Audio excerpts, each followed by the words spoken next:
Hello बच्चों, आज हम करेंगे सर्कल ऑफ इल्यूमिनेंस। अब यहाँ पर हमारा ऑब्जेक्ट ओ है, ये हमने पानी में रखा हुआ है या डेंसर मीडियम में रखा हुआ है।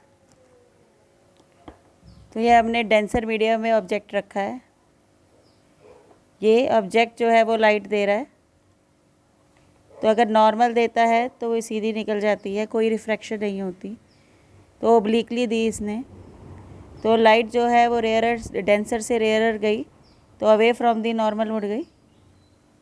ये इंटरफेस है। और इसको थोड़ा सा और बढ़ाया इंसिडेंट एंगल को, तो फिर से रिफ्रैक्शन हुई, ये बाहर हो गई।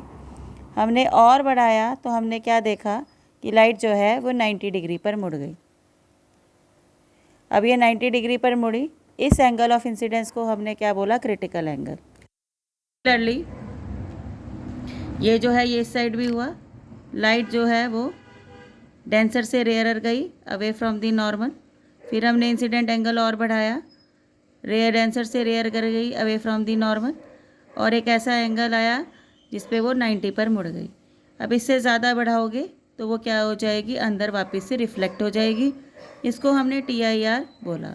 तो यहाँ से यहाँ तक जो है लाइट हमारी आइज़ में पहुँच रही है, तो हमें ये दिखाई देगा, तो हम इसको बोलते हैं सर्कल ऑफ इल्यूमिनेंस। यहाँ लाइट दिखाई देगी इस सर्कल में, तो इसे बोलते हैं सर्कल ऑफ इल्यूमिनेंस। ये इस सर्कल का रेडियस होगा, ये इस सर्कल की हाइट होगी, और जिस एंगल पे ये 90 तक वाले एंगल पे ये क्रिटिकल एंगल होगा। तो ये हमने इसका डायग्राम देख लिया सर्कल ऑफ इल्यूमिनेंस का। यहाँ से हमें पता है यहाँ पर TIR हो रही है, और TIR का फॉर्मूला हमने अभी अभी किया है, mu is equal to 1/sin c।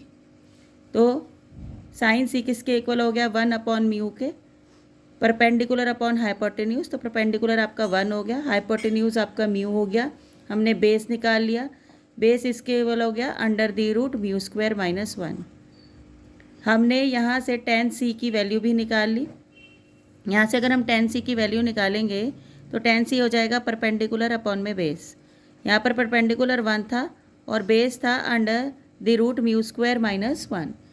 तो ये हमने किसकी tan c की वैल्यू निकाल ली। और अगर हम डायग्राम से tan c की वैल्यू निकालें परपेंडिकुलर अपॉन में बेस, तो ये क्रिटिकल एंगल के सामने वाला जो R है वो हमारा क्या हो जाएगा? परपेंडिकुलर, और H क्या हो जाएगा? हमारा बेस हो जाएगा। तो इस तरह से हम tan c की दूसरी वैल्यू भी निकाल सकते हैं। tan c हो गया R/H।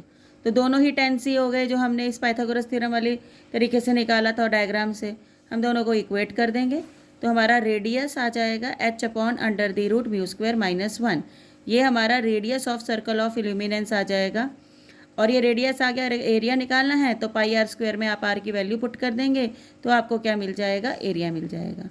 तो ये था हमारा सर्कल ऑफ इल्यूमिनेंस।